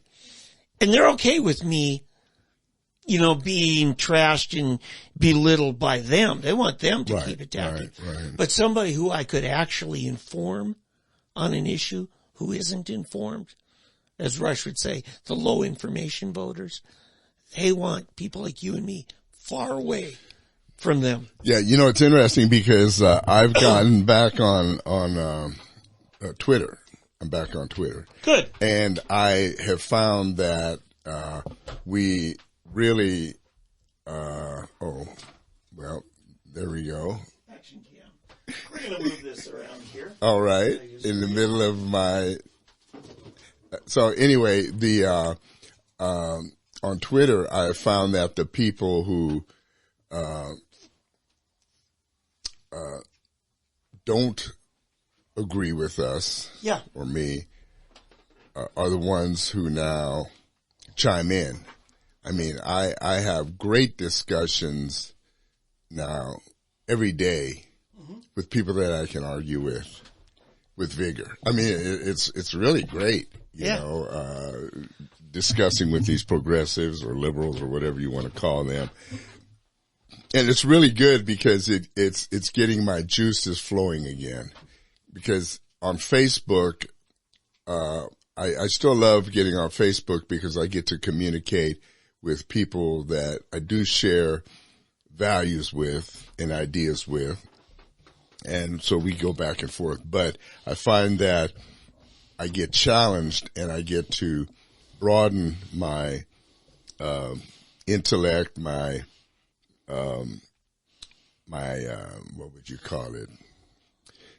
I don't know. Sometimes my wit, everything, you know, because I think of things, comebacks, you know, slams, whatever. I mean, I do everything. I pull out all the stops. You remember how I used to do with you when we would argue? I do it on purpose. I push people's buttons to see. Pokes the bear. Yeah, I poke the bear just to see what's in them and so forth. And it being on there with people that see the other side, and you can tell who's really serious and not because they'll disappear. Because you'll have a lot of people on there that argue and they really don't know what they're talking about. They're just regurgitating something they've heard. And they don't want to be challenged. No, because they don't have the facts. They don't know anything. It's just something they've read or heard. And you ask them a question and it's over. Yep. And so I've made up my mind. Don't confuse me with facts. Well, I heard this and it sounds good. So I'm going to act like I'm intelligent and like I know something when I don't. But all of a sudden I'm busted because somebody asked me a question and I don't know the answer. That's kind of what it's like. And you can get rid of them really quickly. And then you're left with the people that really do know some facts and really challenge you. And it makes you then dig deep to make sure you're not the same person that you just got rid of on the other side, that you know your facts. And I want to say this to my conservative friends out there that are watching and listening. That's why you have to know your stuff. Research your stuff. Don't just regurgitate what you saw on Fox News or Newsmax or OAN or no matter what. Yeah. You need to, you know, it's amazing what wisdom you can find in the Bible, isn't it? Yeah. What's the scripture? Study to show yourself approved, a workman rightly dividing the word of God. You can't just quote scripture. It's just crazy when I look and have people quote scripture and they don't understand what the scripture means. It's either out of context, or if you ask them or challenge them on a scripture, somebody challenge it and then they can't defend it. It's almost sad. Yeah. They almost do more harm than good. You need to understand the context, what the true meaning is, and how to defend it. Yeah, I had something come up this week. I'm glad you said that. A former state legislator, who's been a longtime friend of mine over, 10 years, but he's a real conspiracy theorist. And he sent me a post that said, of somebody making a connection between Bill Gates of Microsoft, right, and John D. Rockefeller of the Standard Oil Trust, that later when Rockefeller was spending his massive wealth, he had a guy named Frederick Gates handle it, and it was because of their foundation, largely we have a public school system in America. Because 150 years ago, there really wasn't any public schools. And the interesting thing in that is they're trying to make this a conspiracy thing about indoctrinating our kids, and Bill Gates he's part of a third generation of this. His grandfather was Frederick B. Gates. So I looked up Frederick Gates, and he's a well-known historical figure, died 1925. And if he's a grandfather of Bill Gates, okay, Bill Gates Sr., when was he born? 2 years after his supposed father died, 1927. And I sent this back to this legislator friend. I said, I agree with the basic premise of what your concern is with indoctrinating our kids in public schools.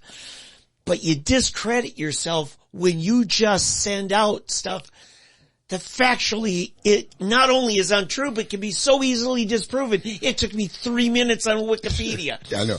I've done the same thing. It's like Hillary Clinton being named after Sir Edmund Hillary. Yes! Well, she said that. Yeah, she said that. Yeah. That she was named after Sir Edmund.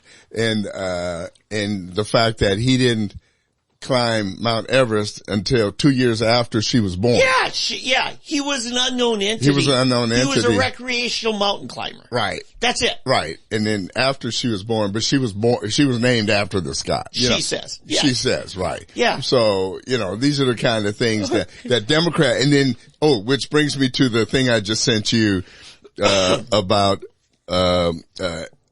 George Santos. Yeah. They want to get upset about George Santos' lies. Mm-hmm. I'm not going to disagree. The man lied. Yes. And here's the good thing about it, which makes me proud that he's a Republican. He's good at it. Yeah. Yeah. We have somebody that is world class at something. They cannot take that away from us. Yes. Democrats have been lying to us since LBJ, okay? Yeah. Since LBJ and beyond, okay? I have to confess, I liked LBJ. I like John F. Kennedy and LBJ, okay? So, I confess, okay? It was after that it was downhill for the Democrats, okay? LBJ, at least, the good thing he did, he resigned. He saw it coming. He says, my fellow Americans, your president is tired. And I'm not seeking re-election. Yeah. Technically just didn't seek he didn't seek re-election. Yeah. So he got out. So good on you, LBJ. Mm-hmm. Everybody knew he was a scoundrel. Right. But he was an honest scoundrel. Well, the Vietnam War was based on lies. Right. So, but when a Republican does it, and we've talked about this before, George Santos, instead of coming out with this lie here or this lie there, he put them all, he must have been writing down everything that worked for the Democrats over the last 50 years. And he took notes from particularly our liar in chief, the president. And then he got Blumenthal and Pocahontas and Hillary and you name them. And he put all of these things down and he says, well, I'm just going to use them all. Yeah. I'm just going to use them all. And we just came across, I just got this, post here on Twitter somebody put, and it had this picture of George Santos and it had the Beatles and it had, Paul, Ringo, and John and George. Only the picture of George was George Santos. Yes. Yeah. So he's one of the Beatles as well. Now I got to tell you why they're really mad. The left is really mad at Santos. Because he beat them at their own game. Well, here's my reason. Wait. In addition to that. If George Santos had gotten elected in the 3rd District, Western Oklahoma, wouldn't matter. But he took one of their seats. In New York. In New York City.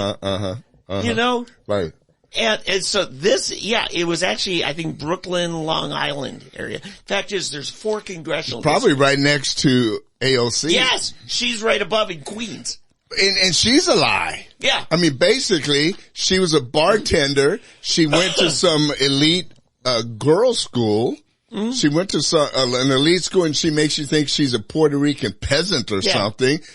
And she went to an elite Ivy League school.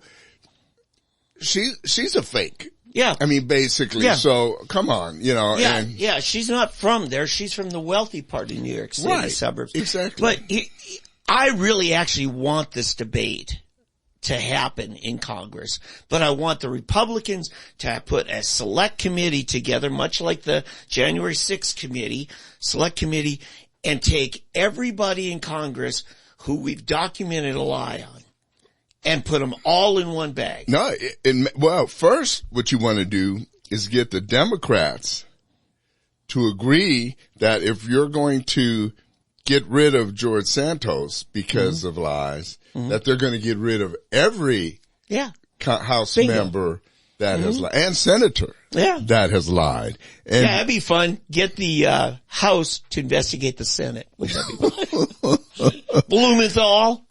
I mean, White House. I mean, there's just a bunch of them. And then dig up old members of the Senate, like Joe Biden. Yeah, I mean, seriously, it's kind of crazy. Yeah, but here's Rush Limbaugh, the great communicator, put it this way. A term he calls confirmation bias. Or bias confirmation. If it fits a template you want to believe, you'll run with it as truth. Oh, you know, an example of that, and it's going to go over into sports, okay? The AFC Championship last week. I don't know if you watched Sunday. I did. Kansas City versus Cincinnati. Yeah. Okay. At not the last play of the game, but the next to the last play of the game, where Patrick Mahomes got hit out of bounds. 1 foot out of bounds when he got hit. And all of the Cincinnati fans basically were up in arms because the penalty was thrown. Yeah. And actually he was pushed. It wasn't a collision. Right. He was pushed out of bounds. In the direction he was going, but he lost his balance. Exactly. But he was I'd say, he was at least a yard out of bounds. I saw one step. Well, then you didn't watch it closely because no, seriously, I have watched it 15 times in slow motion, and he was at least a yard out by the time the guy hit him more than once. He first touched him, and then when he pushed him, he was already a yard out of bounds. Okay. Yeah. So, but including my family, my sons, who were up in arms. So there was a play earlier where Joe Mixon, OU star, who personally I have defended in the past when he hit the girl at the bar in Oklahoma City or Norman, wherever the bar was. I don't remember. Hit her back. Yeah, right. He hit the girl back after she called him a name and slapped her. Yeah, she started beating on him. Yeah. And so, anyway, he got hit just as he was stepping out of bounds, and a Kansas City guy was lunging and hit him and knocked him out of bounds. And yeah, it was questionable. You could have said it was a late hit. Okay. I think his foot had just stepped out of bounds when the Kansas City guy hit him. So in there now, of course, it happened on like the 1 yard line or 2 yard line. But what people failed to remember is it didn't change. Nobody cared about the play after that. Yeah. That it didn't change. They got stopped. Right. They still got stopped. Yes. Okay. Yeah. It's because of the consequences to the score that. Exactly. It wouldn't have mattered if they had, basically called it. You know what I'm saying? So, but anyway, but like you're saying, it's confirmation bias. That people can't get out of their minds that they saw this. I mean, you could go through that game and the referees missed holding. They missed look at passing. The first touchdown. Remember the long ball that set it up? The guy trapped, and you could see him rush his hurry up to snap the ball. And why?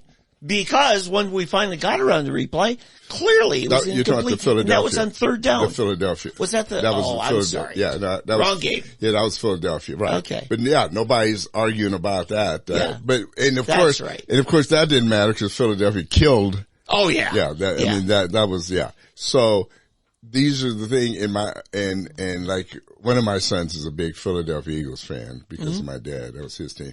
So and I had to ask him, I said, what's your real beef? Are you afraid of the Chiefs because they're going to play the Eagles? That's, you know, you don't want to play the Chiefs. You'd rather play Cincinnati, you know. But I think whether it's sports or politics or whatever, we want to believe what fits our narrative or the narrative that fits what we want it to fit. And so that's what's going on. So if you take a liberal and you put George Santos over here, oh, he lied. He's unfit for Congress. Elizabeth Warren lied about being a Native American. Oh, well, that's not a real lie. She thought she was because her pawpaw had high cheekbones. She was told her pawpaw had high cheekbones. That qualifies. That's not a stereotype. No, of course not. Yeah, that qualifies her. Or Blumenthal, he I guess thought he served in Vietnam, even though he never did, or something. You know, all of they can somehow in their minds make up a story. Or the beautiful one now, which is a story we might get into. We may not have to after this. The Memphis beating. Yeah. Where they beat this young man to death. And people are now trying to blame it on white supremacy.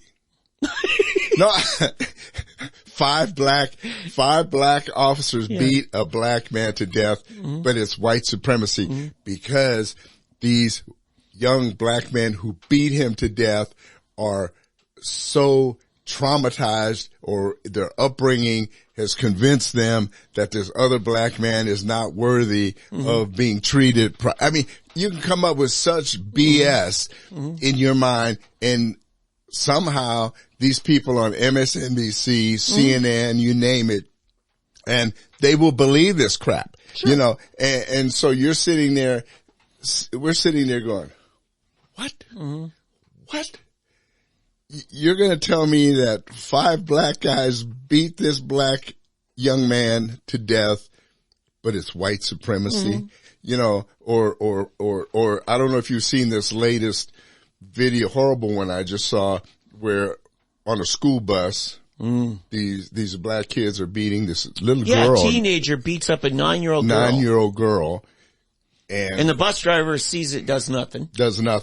And as I understand, they basically haven't done it. They suspended the kid that beat the little girl, but that's all they've done. They haven't pressed any charges. They haven't really done any criminal charges or anything.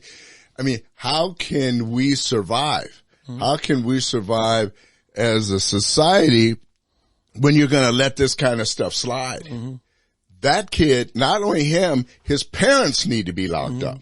His parents need to be locked up as a punishment to teach the kid a lesson. See, I grew up as a military brat. Yeah. Okay. The parents used to be held guilty for the infractions of the child. When I was in Germany overseas, if the child did anything, they shipped the entire family back to the United States. The entire family, they'd come in, pack the stuff. The father would be court-martialed. He might lose a stripe. He would lose pay.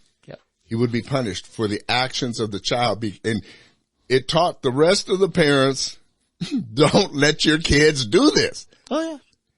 That is not the case anymore. Now what do? Oh, there's an excuse. There were actually three or 4 kids there was one big one, but there were a bunch of other ones trying to get their licks in on this little girl. I'm thinking, who in their right mind would let this go on? I mean, it's just, well, Eddie, go ahead. If a child's being molested in the home, it isn't just a molester it's in trouble. It's any adult who saw it and didn't do anything to protect the child. Let's take that to the bus driver on that school bus. Why is he not being charged? Because that's the state we've come to. Exactly. Because the bus driver is more afraid of being charged with some criminal act himself. Had he gone back and grabbed any of those kids and done anything to them, he would be in jail. He would have lost his job. He would be the one who suffered consequences, and the kids never would have had to pay anything. No excuse. That is no excuse. No, maybe not. But I'm just telling you the reality. I understand. That's the realities of it. Me? That still shouldn't absolve him. No. Right. But I'm telling you that's the realities of it. Because his job, actually in the description, if it's like most every bus driver, he's responsible for the safety of those kids. Yeah, sure. No, I agree. What I'm doing here, I'm not ignoring you, Dave. Yeah. What I'm trying to do is find the Atlanta exposition speech by Booker T. Washington. I may have read it before. I'm only going to read just a little portion. But I want people to read it. This was what Booker T said. Now, this is pretty important. This is an actual recording you got? No. This is the speech. I'm going to. You're going to read it. Okay. He said, "There's no escape through the law of man or God from the inevitable. The laws of changeless justice bind oppressor and oppressed, and closest sin and suffering joined, we march to a fate abreast. Nearly 16 million hands will aid you in pulling the load upwards, or they will pull against you the load downwards." Now, this was an address in Atlanta in 1895, September 18th, 1895. Booker T. Washington gave this address at the World Fair. It was a World Fair in Atlanta. Okay. It was the first time a black person, 1895 now, Jim Crow, South, Atlanta, Booker T. Washington is giving this address. Okay. He's talking to this massive crowd of mainly white people. There were some black people out there, but mainly white people. Can I just say something? Pay attention to the eloquence of his speech. This is amazing. Go ahead. Yeah, and ignore the non-eloquence of my delivery. But yeah, this is amazing. So, he says nearly 16 million hands will aid in pulling the load up. He's speaking to our nation, basically. Will pull the load upwards, or will they pull against you the load downwards? We shall now this is it. He said, "We will constitute 1/3 or more of the ignorance and crime of the South, or 1/3 of the intelligence and progress. We shall contribute 1/3 to the business and industrial prosperity of the South, or we shall prove a veritable body of death, stagnating, depressing, and retarding every effort to advance the body politic." So basically this was a prophetic word, and he was just speaking to the South, but it's actually ended up speaking to the entire nation.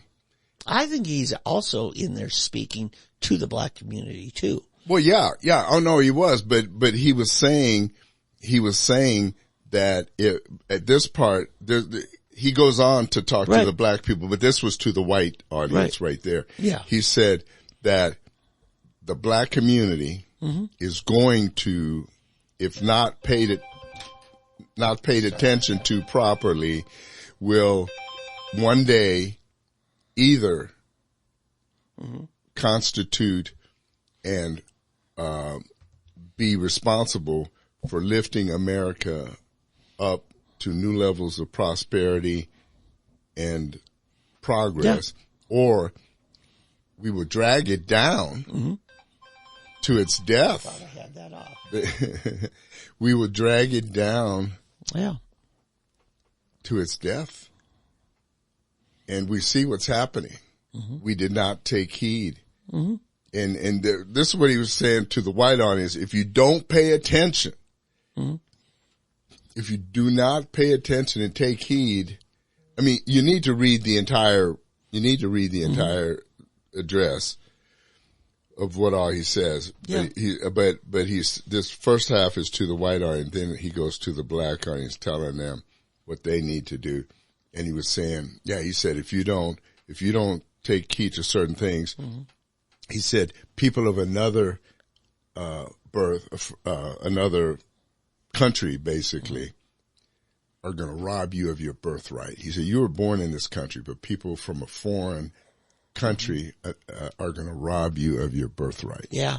And that's what's happened. I mean, you know, we're talking all the immigrants that have come into the country are going to steal what was there for the African Americans born here that was waiting for us, but we squandered it. Yeah. We squandered it. I think he ties right into a prominent message of Malcolm X. Malcolm X said the worst enemy of the black people is the white liberal. Mm-hmm. Or as J.C. Watts referred to, the race-baiting poverty pimps. Mm-hmm. The ones that want the black man to be perpetually dependent on welfare, on government. Actually, Malcolm X ties into him. Right, yeah. Because I'm just saying he came they're in speaking the same right, message. That's what I'm saying. But see, all of the black leaders that came later that spoke of that message, the truth, the reality, were followers of he and Frederick Douglass. Yes. Okay. The others, Martin Luther King, Jesse Jackson, the the irreverent Al Sharpton, those are all the followers of W.E.B. Du Bois. Yeah, those are the race-baiting poverty pimps, Right. the people that want a perpetual black victim class. Right. And But see, what's weird, here's what's really weird, is that same class did not start out that way. Some of those leaders, Martin Luther King and Jesse Jackson in the early 70s came out with a thing called, I Am Somebody, and he came, Operation Push. Operation Push initially was an effort to create some initiative among blacks. And they had this song, I Am Somebody. And to bring pride to the black community that I can do this, I can do this. Somewhere, I don't know when, how, why, but somehow, somewhere, maybe Jesse just gave up. Maybe Jesse gave up. The Jesse of 84 as a presidential candidate, and I actually was a Jackson delegate, Tulsa County Democrat convention that year. There's a story there. True confession. That's right. But he was identified with the Rainbow Coalition, which entirely different agenda. Yeah, it was. But again, the remedies of the left are to create a perpetual victim welfare class. Yeah, but that's what I'm saying. But they somehow, somewhere, he changed. His ideology changed. And I don't know what, when, how, unless money was involved, something was involved, or he just gave up. It's funny, my senior year of college, I ran into a guy. Actually, first I met him in my junior year. He was a senior at Wayland Baptist College in Texas. And then my senior year, I met him again at a party there in Lubbock. They used to come down. And he was from Cincinnati, Ohio. And he was a sociology major at Wayland Baptist, and a black guy. And so he was, the first year when I met him, when he was a senior, he was all excited. He was going to go back to Cincinnati or Cleveland. Well, it was Ohio. Anyway, he was going to go back and become a social worker and help change his community and do all this great work when he was there. When he came back, I saw him and he was sitting in a corner. He was just high as could be and sitting, just all down. I said, "Hey, dude, what's going on, man? You're back. What are you?" I said, "How's it going up there?" And he's just, "Oh man," he was cussing and those people, blah blah. And I said, "Wow, what happened?" He said, "Man, you can't help those people. They don't want to be helped." I mean, he was just so down on the same people that a year ago he was ready to help. Yeah. He said, those people don't want to be helped. Yeah. They can't be helped. He said, I've tried. I went in and he said, he said, they don't want to be helped. They're beyond help. Yeah. I was just shocked. He just said, I give up. I'm not doing it. And you know what else with not wanting to be helped? They're always the ones that want to blame somebody else for their condition. And that's the problem. And you get those on the left and the right. Yeah, but Dave, see here's where I have to take the other side. I don't blame them. I believe that's a monster that's been created. That's a Frankenstein monster. Yeah. The government, And going back, it was created during LBJ's time. Mm-hmm. What's his name? Well,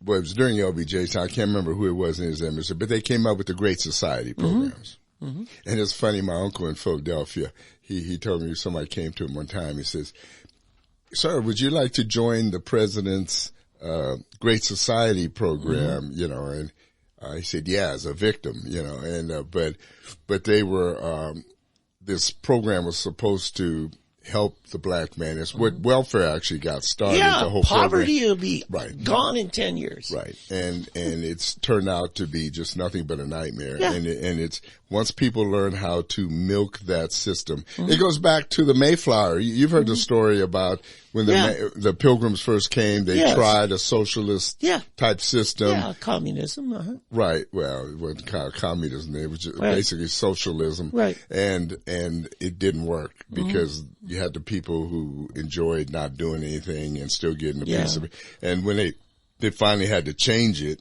and say, okay, you don't work, you don't eat. Going back to the biblical principle, you don't work, you don't eat. Then all of a sudden, everybody worked and pitched in.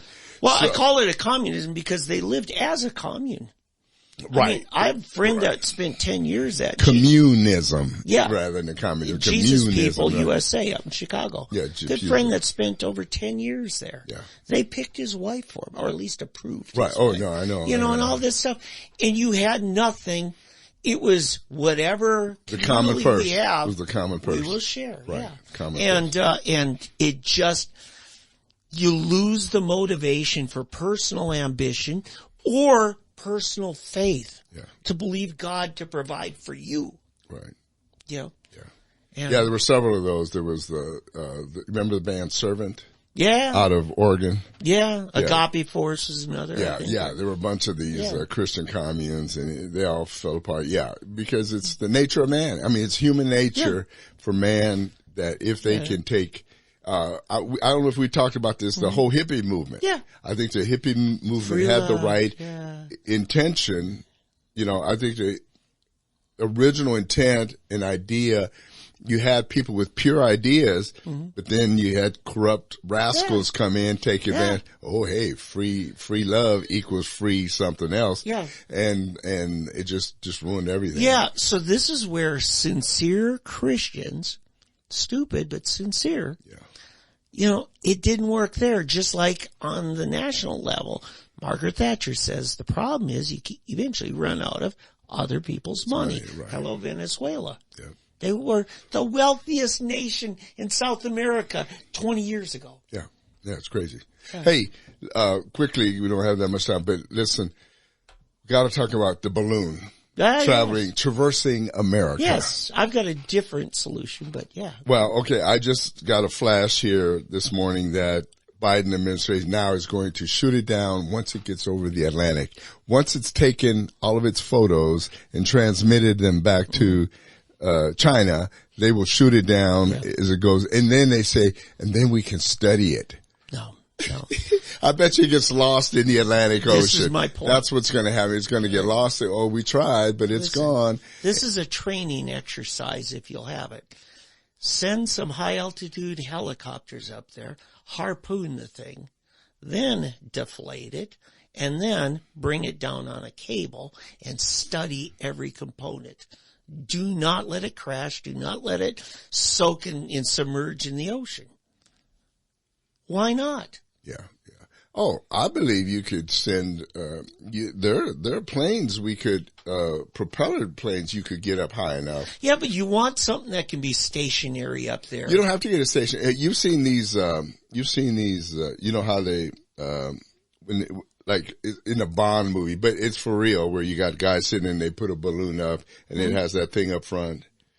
And it catches the wire and it pulls them up and it reels it in. Yeah, you just don't want to intercept at high speed where you'll cause damage. Right. You want to keep the integrity. Oh, no, but the plane can go as low as about 150 miles an hour.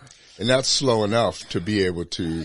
Yeah, high altitude planes I think need to be a lot faster than that because the air is thin. That's probably true. Yeah. That's true. I forgot about the high altitude and the speed you need to get up there. Yeah, that's true. Yeah. But that just maybe a 22 put enough of a hole to make it start coming down, and then when it comes to a certain. Yeah, in fact, somebody was calling Sean Hannity and said, he's a helium balloon specialist, not just hot air, helium, because that's what this is. Right. It only takes a couple of bullet holes to change the dynamics, and bring it down. And I don't think helium bursts like a regular balloon anyway, does it? Right. It's not, even a hot air balloon's not pressurized. Right. There's a hole at the top. Right. It just keeps the heat, which causes thermal dynamics. So that's my thinking, is just like, remember in the 80s when some pilot flying one of the newest MiGs defected to Japan, and we tore that machine apart, studied every component. And then when we were done, we called the Soviets and said, come pick up your plane. It's yours. It's not ours. But this should have been done when it was over the Pacific. I mean, and I'm just thinking, it doesn't matter where it's done, if you use it as a training to get, whether it's Cobras or whatever, harpoon the thing.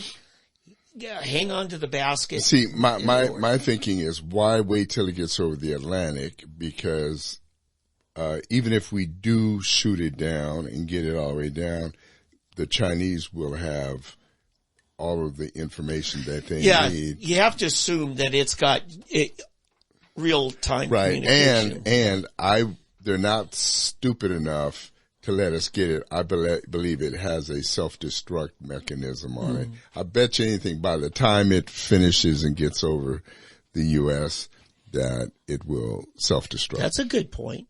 I bet you. And yesterday morning on Steve Bannon's show, War Room, he had Matt Gaetz, Congressman Gaetz, who is privy to intelligence, and he said one of his concerns is that this may be a test so they can study our reaction and our techniques and then gather that information. Well, there's not much technique involved. I don't know. Here. They know things we don't know. No, I know, but what I'm saying, we haven't done anything. Right. And what I'm saying is Matt Gaetz says that is the argument that may be plausible, and he doesn't even know if that's being presented.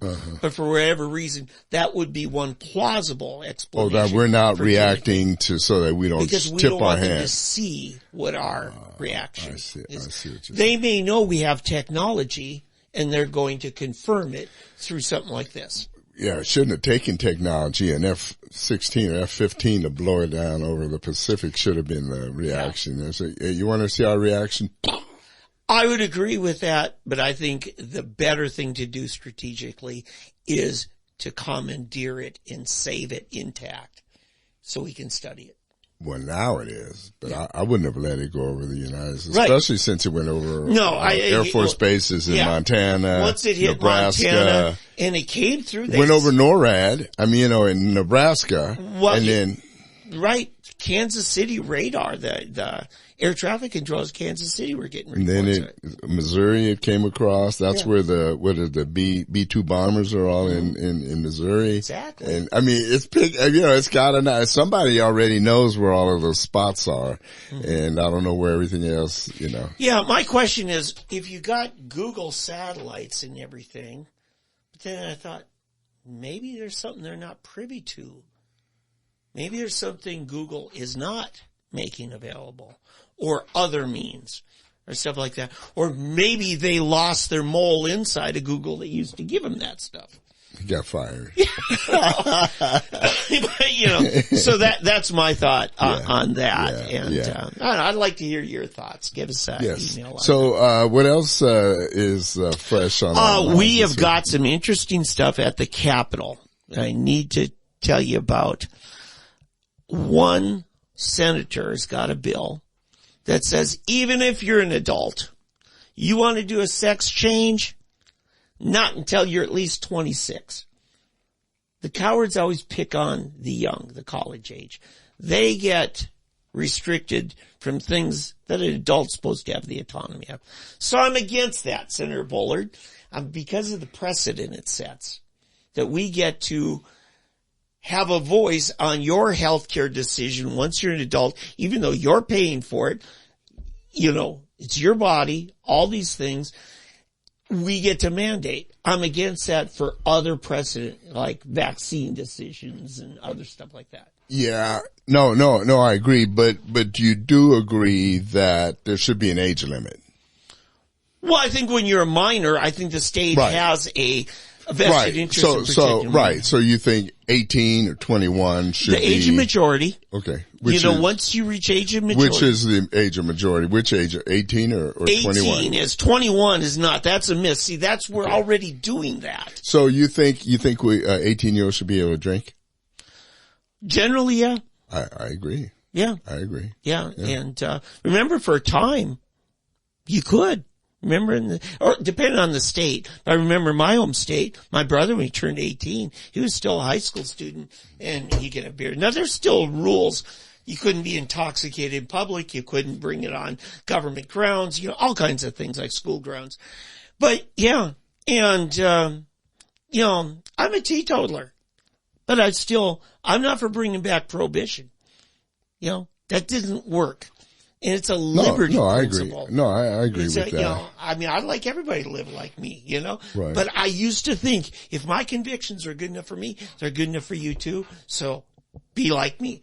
I'm no longer that way. I have more respect for other people's autonomy to make their own decisions, and that's why. That's the ongoing argument. I was just looking to see what the latest on the balloon is. I'll get to that in a second. Mm-hmm. But that's always the thing of where do we let it go and what do we let go? So for example, people's rights and non-rights, at some point you have to save people from themselves and others. Mm-hmm. And that's, it's a tough deal, so like the drug, alcohol, drugs, things like that. Generally I'm on your side, mm-hmm. And I agree. But certain laws you have to enforce, but then I almost feel like then I'm being a hypocrite because I think of gun rights. But then, when I think of certain drugs and mm-hmm. non-drugs, for example, I saw a law where, you want to legalize marijuana, but they were talking about in Oklahoma, they want to make, life imprisonment. And I think someone was recommending the death penalty for hashish. Mm-hmm. And I was thinking, wait a minute, hashish is just basically a concentrated form of marijuana. Right. It's just a higher thing. So why would you make hash any more, important than marijuana? Right. So sometimes the laws don't make sense. No, it doesn't. Somebody needs to. Well, you have to think through the principles that you might regret. Right. Because of your short-term issue. Right. We got another one.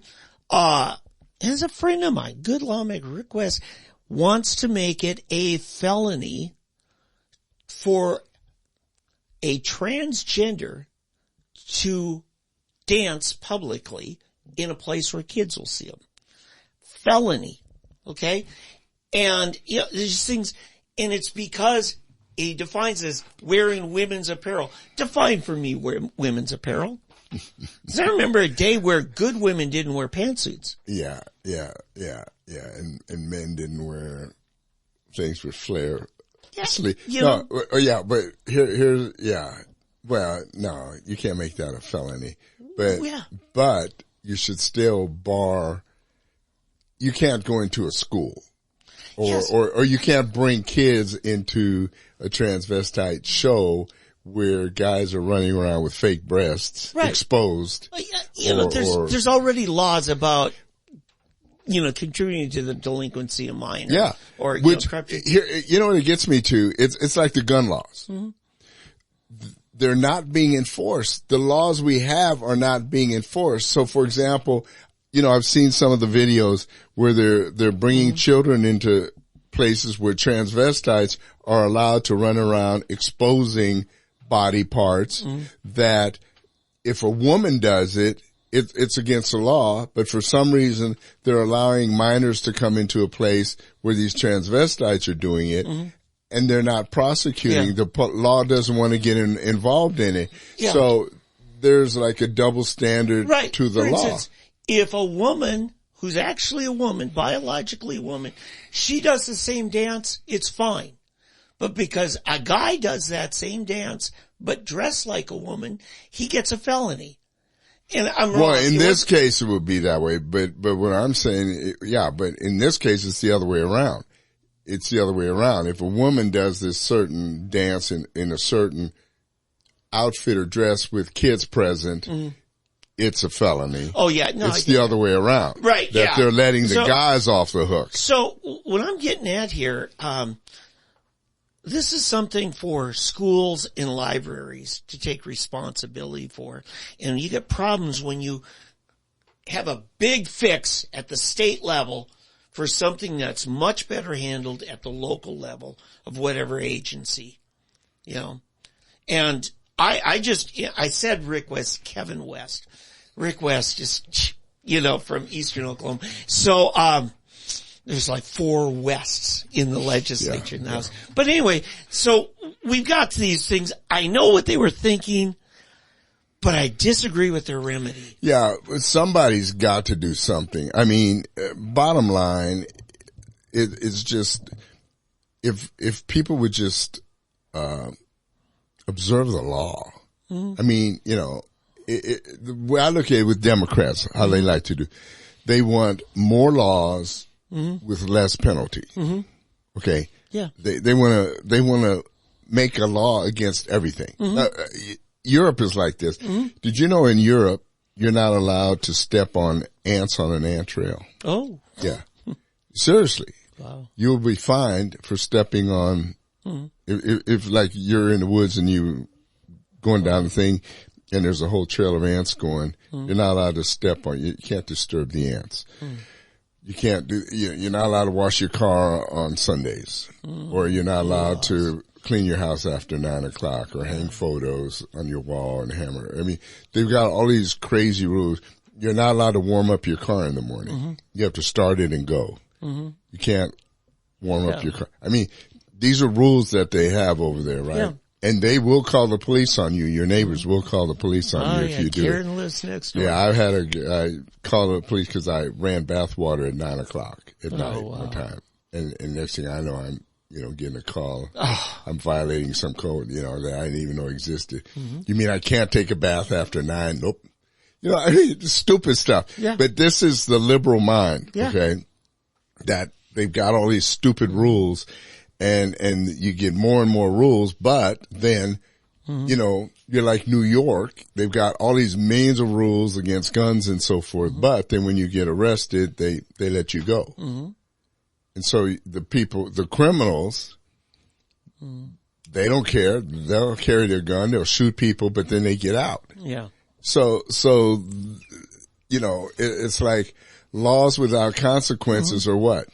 Just good advice. Yeah. That's all it is. No, I know. You've got to have consequences to your laws. And so what you need is less laws, but have them enforced. And have them have some teeth to them. You can come in with weapons in Portland and take over government buildings all summer long. That's not insurrection. Right.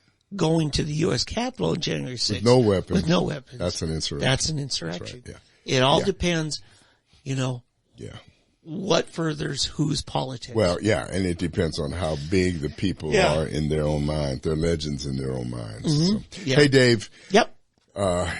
The clock on the wall says, that's all. Or at least it should be all. So, hey, listen, everybody. We thank you for spending your time.